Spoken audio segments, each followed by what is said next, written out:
आज माझे कपडे इतके खराब झाले ना की माझी आई मला पाहिल्यानंतर नक्की ओरडणार आहे. पण हे सगळं का झालं ते सांगते. हाय, मी रियूम अर्थात मयुरी आणि तुम्ही पाहत आहात आई आजीचा कोपरा. एक अशी जागा जिथे मी जुन्या आठवणी, जुनं घर आणि जुन्या पद्धती पुन्हा जिवंत करायचा प्रयत्न करत आहे.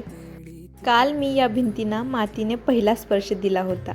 भिंतीवर मातीचा थर चढला होता, पण तरीही मनात काहीतरी अपूर्ण अशी भावना होती. मला वाटत होतं तो खरा मातीचा रंग पूर्णपणे उठून दिसतच नव्हता. म्हणून आज मी पुन्हा माती भिजवली आणि ठरवलं या भिंतींना पुन्हा एकदा मातीचा दुसरा स्पर्श द्यायचा. सुरुवातीला मी ब्रश वापरून पाहिला. वाटलं कदाचित काम पटकन होईल. पण जसं जसं मी ब्रशने माती लावत गेले तसं तसं मला जाणवलं की हे काहीतरी पेंट केल्यासारखं दिसणार आहे. मातीचा जो खरा स्पर्श असतो तो हातातून भिंतींना जातो. ती भावना काही ब्रशमधून येत नव्हती.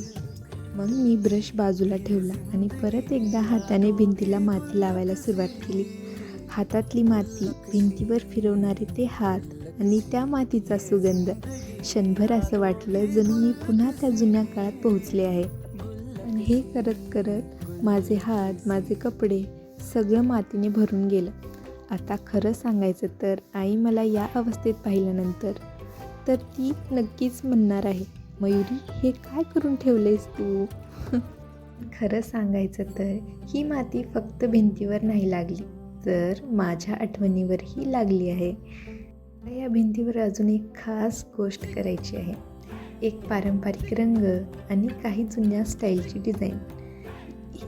या भिंती उद्या परंपरेच्या रंगात रंगणार आहेत, जे या आई आजीच्या कोपऱ्याला पूर्णपणे बदलून टाकणार आहेत. ते पाहायचं असेल तर मला सबस्क्राईब नक्की करा आणि माझे पूर्ण एपिसोड आई आजीचा कोपरा पाहायला विसरू नका.